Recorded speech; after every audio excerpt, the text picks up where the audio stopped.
Hi friends, ఈరోజు మీకు super అంటే సూపర్గా ఉండే ఒక రెసిపీ అనేది చెప్పబోతున్నాను. తప్పకుండా ట్రై చేయండి. చాలా అంటే చాలా టేస్టీగా ఉండిద్ది. అదేంటంటే మైసూర్ మసాలా దోశ ఎలా తయారు చేయాలో చూపిస్తాను, చూడండి. ముందుగా స్టవ్ వెలిగించుకొని ఒక ప్యాన్ పెట్టుకొని దాంట్లో ఆయిల్ పోసుకోవాలి. కొంచెం ఆయిల్ హీట్ అయిన తర్వాత దానిలో నేను ఫస్ట్ ఎర్రకారం ఎలా తయారు చేయాలో చూపిస్తున్నానండి. ముందుగా ఏం చేయాలంటే, దీంట్లో చూపించకముందే నేను చెప్తున్నాను. ముందుగా ఏం చేయాలంటే, మనకు రుచికి సరిపడే ఎండుమిరపకాయలు తీసుకుని నానబెట్టుకోవాలి ఒక అరగంట.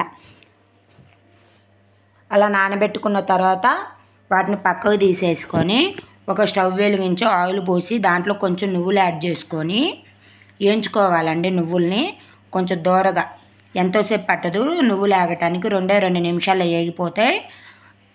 దూరగా వేయించేసుకోవాలి. కొంచెం బ్రౌన్ కలర్లోకి వచ్చిన దాకా వేయించేసుకున్న తర్వాత దాంట్లో నేను మీకు వీడియోలో చూపిస్తున్నాను కదండి, పక్కన ప్లేటు ముందలే కట్ చేసి పెట్టుకున్నానండి ఉల్లిపాయలు. ఆ ఉల్లిపాయలని ఆయిల్లోకి యాడ్ చేసుకోవాలి.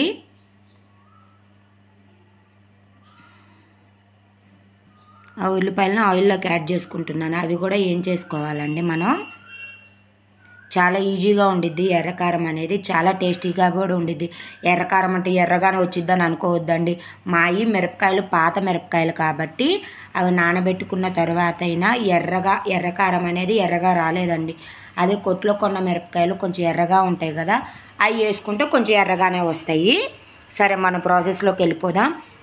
ఉల్లిపాయలు వేసిన తర్వాత దాంట్లో మన నానబెట్టుకున్న ఎండుమిరపకాయలు, కొంచెం చింతపండు అన్నీ వేసేసుకొని ఏం చేసుకుంటున్నానండి. ఒక 10 మినిట్స్లో అయిపోద్ది. చిన్నులపాయలు కూడా యాడ్ చేసుకొని ఏం చేసుకుంటున్నాను. మరీ అంత వేగాల్సిన పని లేదు. ఆ పచ్చివాసన దూరగా వేయించుకుంటే సరిపోద్ది. పచ్చివాసన పోయేదాకా వేయించుకుంటే సరిపోద్దండి. అలా ఏం చేసుకొని పక్కన పెట్టుకోవాలండి. కొంచెం దూరగా వేయించితే సరిపోద్ది మనకి. అలా వేయించుకోండి. చాలా అంటే చాలా టేస్టీగా వచ్చిందండి. పదే చదువుతున్నామమ్మా మాకు తెలుసులమ్మా అని అనుకోమాకండి, చాలా బాగా వచ్చింది. అందుకే మీరు కూడా ఒకసారి ట్రై చేస్తారని చెప్తున్నాను. అట్లా ఏం చేసుకొని పక్కన పెట్టుకున్నాక వాటిని మిక్సీ జార్లోకి యాడ్ చేసుకోవాలి. అలా మిక్సీ జార్లోకి వాటన్నిటిని యాడ్ చేసుకున్న తర్వాత ఏంచిన శనగపప్పు ఉంటాయి కదండి, ఆ శనగపప్పు కొన్ని అంటే ఒక పావు గ్లాసు, ఆ పావు గ్లాస్ అన్ని దాంట్లో ఏంచిన శనగపప్పు వేసుకొని కొంచెం టేస్ట్కి సరిపడా సాల్ట్ కూడా వేసేసుకొని టేస్ట్కి చూసుకొని మీరు ఎక్కువ తినొచ్చు తక్కువ తినొచ్చు. మా ఉప్పు కారాలు అయితే నేను చెప్పనండి, ఎందుకంటే ఎవరికి తగ్గట్టు వాళ్ళు వేసుకుంటారు కాబట్టి. టేస్ట్కి సరిపడా ఉప్పు వేసేసుకొని మిక్సీ పట్టుకోవాలండి. అంతే, ఎర్రకారం అనేది రెడీ అయిపోయింది. అది మిక్సీ పట్టిన క్లిప్ మిస్ అయింది ఏమనుకోమాకండి. ఇప్పుడు ఏంటంటే దోశలోకి మసాలా అనేది రెడీ చేస్తున్నాను. ముందుగా కళాయి పెట్టేసుకొని దాంట్లో తిరగమాత గింజలు వేసేసుకుంటున్నాను. కరివేపాకుతో సహా వేసేసుకుంటున్నానండి. అవి వేగిన తర్వాత పెద్దగా కట్ చేసి పెట్టుకున్నాను కదా ఉల్లిపాయలు, పక్కన మీకు కనిపిస్తూనే ఉంటాయి. ఆ పక్కన కట్ చేసి పెట్టుకున్న ఉల్లిపాయలు అనేవి ఆ ప్యాన్లోకి వేసేసుకుంటున్నాను. అలా వేసేసుకొని వాటిని కూడా వేయించుకోవాలండి. వాటిని కూడా బాగా వేయించుకోవాలి. దీంట్లోకి చిన్నగా అయినా కట్ చేసుకోవచ్చు, ఉల్లిపాయలు పొడుగ్గానైనా కట్ చేసుకోవచ్చు అండి, ఎలా అయినా కట్ చేసుకోవచ్చు. అవి వేగినాయి, తిరగమాత గింజలు వేగినాయి. దాంట్లోకి నేను పెద్ద సైజు ఉల్లిపాయలు అదే కట్ చేసి పెట్టుకున్నాను కదా, వాటిలోకి యాడ్ చేసుకుంటున్నాను.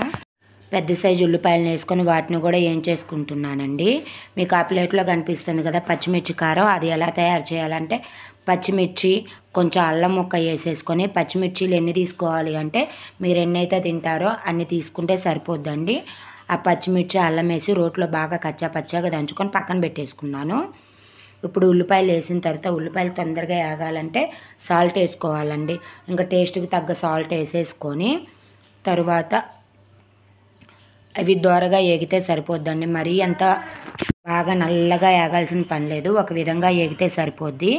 అలా వేగిన తర్వాత ముందే నూరుకొని పెట్టుకున్నాను కదండి పచ్చిమిర్చి అని అల్లం వేసేసుకొని అది వేసేసుకుంటున్నాను. అవి ఉల్లిపాయలు వేగే లోపల ఇక్కడ ఏం జరిగిందంటే మా చిన్నమ్మాయి చట్నీకి నేను వేయించుతాను మమ్మీ అన్నది. అది వేయించకుండా స్టవ్ మీద పెట్టిన తర్వాత వేయించకుండా వెళ్ళిపోయింది. ఇంక ఇటుపక్క కళాయి, అటుపక్క పల్లీల చట్నీ నేనే తయారు చేసుకుంటున్నానండి. ఇలా ఉల్లిపాయలు వేగిన తర్వాత దాంట్లో పచ్చిమిర్చి నూరుకొని పెట్టుకున్నాను కదా, అవి కూడా వేసుకొని వేయించుకుంటున్నాను. కొంచెం పచ్చివాసన పోయేదాకండి వేయించేసుకుంటున్నాను. అలా వేయించుకున్న తర్వాత దాంట్లోకి ఇంకా కారం అనేది యాడ్ చేసుకోవద్దు, మన పచ్చిమిర్చి కారమే సరిపోద్ది. అటుపక్క తిప్పేదండి, శనగిత్తనాలు ఉంది, చట్నీ, మళ్ళీ కన్ఫ్యూజ్ అవ్వద్దు. చెప్పాను కదా అవి స్టవ్ మీద ఎందుకు పెట్టానో కూడా చెప్పాను కదా, అది మా అమ్మాయి చేసిన మోసం అండి, నాది కాదు. అలా వేయించుకున్న తర్వాత దాంట్లో ముందుగా నేను ఉడికించి పెట్టుకున్నానండి ఈ పొటాటోస్ అండ్ బంగాళదుంపలు ఉడికించి పెట్టుకొని మెత్తగా మ్యాష్ చేసుకోవాలి. మెత్తగా బాగా ఉడికించి మ్యాష్ చేసుకున్న పొటాటోని వాటిల్లో వేసేసుకోవాలి. వేసేసుకొని బాగా మెత్తగా మొత్తం కలుపుకోవాలండి. బాగా కలిసిందాకా కలుపుకొని పక్కన పెట్టేసుకోవటమే. మనకి దోశలకు మసాలా కూడా రెడీ అయింది. మీలాగా నేను అనుకున్నానండి మసాలా అంటూ వామ్మో జీలకర్ర పొడి, అల్లం పొడి, అల్లాలు, చిన్నుల్లిపాయలు అన్నీ ఉంటాయని. కాదండి, చాలా టేస్టీగా ఉంది. అల్లం ఒకటే కొంచెం అయిపోయింది. అలా కలుపుకున్న తర్వాత లాస్ట్ కొంచెం చల్లారిన తర్వాత నిమ్మకాయ రసం పిండేసుకున్నాను. కొత్తిమీర ఉంటే కొత్తిమీర కూడా వేసేసుకోవచ్చు. కొత్తిమీర లేదు కాబట్టి నేను అది స్కిప్ చేశానండి. కొత్తిమీర ఉంటే కొత్తిమీర కూడా వేసేసుకోండి. నిమ్మకాయ పిండుకొని మళ్ళీ కలిపేసుకున్నాను. అంతేనండి, అది మనకి మసాలా అనేది రెడీ అయిపోయింది. దాన్ని కూడా పక్కన పెట్టేసుకుంటున్నాను.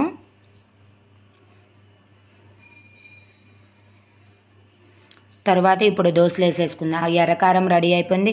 ఎర్రకారం మిక్సీ బట్టిన క్లిప్ మిస్ అయిందండి, మీకు నేను చూపిస్తాను. ఎట్లా తయారు చేసింది చూపించాను కదా, ఓన్లీ మిక్సీ పట్టింది చూపిలా.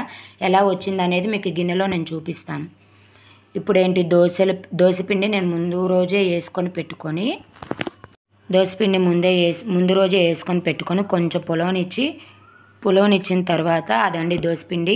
మన ఇంట్లో మనుషులను బట్టి ఎంత సరిపోద్దో అంత తీసుకొని రుచికి సరిపడా సాల్ట్ వేసేసుకున్నాను. కొంచెం నాది పిండి గట్టిగా ఉన్నట్టుంది, అందుకని వాటర్ కలుపుకుంటున్నాను. వాటర్ కలుపుకొని అదిగోండి నేను చూపిస్తున్నాను కదా, అట్లా ఉంటే చాలండి. ఆ కన్సిస్టెన్సీలో ఉంటే సరిపోద్ది మనకి. అట్లా మెత్తగా ఎక్కడ ఉండలు లేకుండా నేను కొంచెం గట్టిగా వేసుకున్నాను కాబట్టి కొంచెం గట్టిగానే ఉంది పిండి. దాన్ని వాటర్ పోసి మెత్తగా కలుపుకోవాలి. అలా కలుపుకున్న తర్వాత మనం స్టవ్ మీద ఒక ప్యాన్ పెట్టేసుకొని ఆయిల్ రాసేసుకొని, ఏంది కళాయి అట్లా ఉందని అనుకోవచ్చు. ఫస్ట్ దోశ నాకు రాదండి. ఫస్ట్ దోశ ప్లెయిన్ దోశ పోసాను, అది ఆగం చేసి పెట్టాను. తర్వాత దోశ మీకు చూపిస్తున్నాను చూడండి. ముందుగా ఒక ఆయిల్ వేసేసుకొని దోశ వేసుకుంటున్నాను. ఆ దోశ వేసేసుకున్న తర్వాత దాంట్లోకి మనం ముందుగానే తయారు చేసి పెట్టుకున్నాం కదా మసాలా, అది ఆలు మసాలా.